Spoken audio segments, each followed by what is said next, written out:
Which sentence contains an error in its construction and should be revised? So notice we've got a whole paragraph. There are no underlines or anything telling us where the error is occurring. And we don't know what type of error. It could be a vague pronoun, a verb tense issue, could be misplaced modifier. Who knows? We have no idea. So we're just going to read the sentences and figure it out one by one as we go. So let's start at the beginning. 1. Walking dogs, cleaning kennels, hand-feeding newborn kittens, and supporting the pet adoption process. The animal shelter is looking for volunteers to help with a variety of tasks. Okay, something sounds weird there. When something sounds weird, I immediately look for a misplaced modifier. So I have a participle clause up front here that's dependent, thus separated by a comma. Walking, cleaning, hand-feeding, supporting the animal shelter. That seems to be the noun. It's modifying as an adjective. The animal shelter is cleaning kennels? No. They might clean kennels in the animal shelter, but it's not literally cleaning the kennels. The volunteers are cleaning the kennels. So the sentence should be switched around. It should be something like, walking dogs, cleaning kennels, hand feeding, supporting the pet adoption process. The volunteers at the animal shelter help with a variety of tasks, or looking for help with a variety of tasks. The correct noun that's being modified by this clause should be next to it. That's our error. So essentially, if this were the test, I'd be done. I'd move on to the next question. That's pretty clear. Okay. Let's check the others just to make sure they're okay and that there are no errors there, just for confirmation to help your understanding. 2, working at the animal shelter is a great way for young people, especially those who aspire to care for and protect animals, to gain valuable work experience. Okay, so this is actually, unlike the first sentence, this ing is not a participle clause. Working is a gerund. This is the noun. Walking is a thing. Working is a thing in this sense. Working at the animal shelter, that's your subject, is verb, a great way for young people, and then I'm going to pull out this parenthetical, to gain valuable work experience. That's a perfectly good independent clause. In between, especially those who aspire to care for and protect animals. That doesn't complete a thought. It is a dependent clause, and it's modifying young people, those who aspire to care for and protect animals. It's correct. There's nothing wrong with sentence 2. That is a correct sentence. Number 3, in addition to hands-on training with animal care, volunteers will learn important job skills, such as punctuality, responsibility, and personal initiative. Okay, this sentence has a lot of commas, but I don't think it's wrong. In addition to hands-on training, so I have a hyphen. Hyphens connect small, short nouns to make adjectives. In this case, modifying training.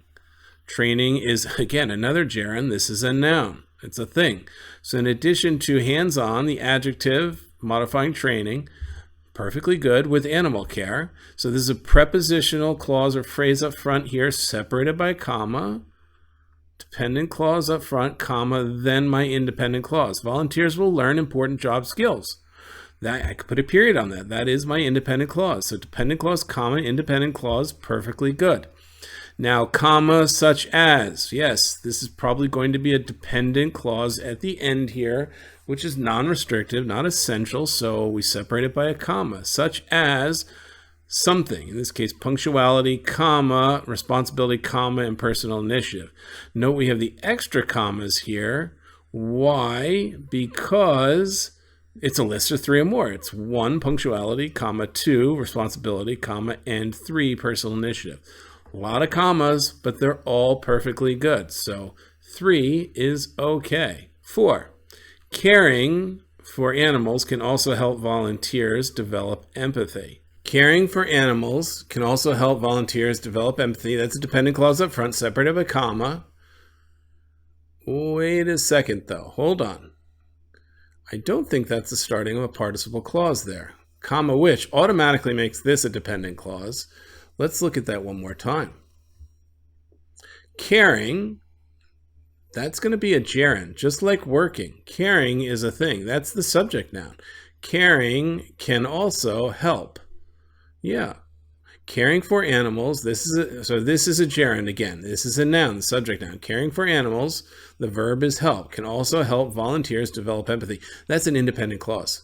I misread that at first as a dependent clause because it's, if you see verbs with ing, this is worth a quick review. Verbs with an ing, it's going to be one of three things. It's going to be either a participle, which starts generally participle clause, or phrase, which is a dependent clause. Okay, that's if the ing verb does not have a helping verb.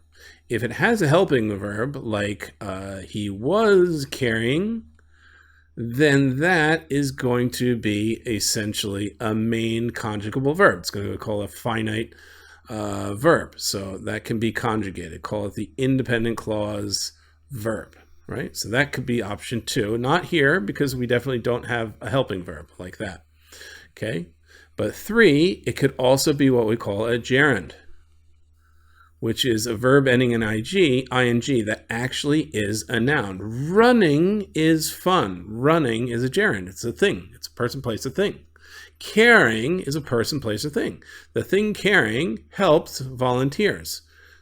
Okay, so that's an independent clause. So remember, as you're looking at verbs with ings on the exam, it's going to be one of these 3. It's up to you to figure out which it is, and that might help you answer the question. In this case, I read it wrong at first, and I realized it is a gerund. It's starting an independent clause, and then the second part is a dependent clause, separated by a comma, always a comma with which. The other rule to know is the relative pronoun which is always preceded by a comma, and what relative pronoun that, which basically means the same thing, is never preceded by a comma. It's always considered what we call restrictive or essential, whereas which is non-restrictive, not essential, and uses a comma. So that's another good rule to remember. That seems to pop up on the exam quite often. Okay, so that's a long-winded answer to this problem, but hopefully the extra information helped. The correct answer, or the error that we found, was in sentence 1. It was a misplaced modifier.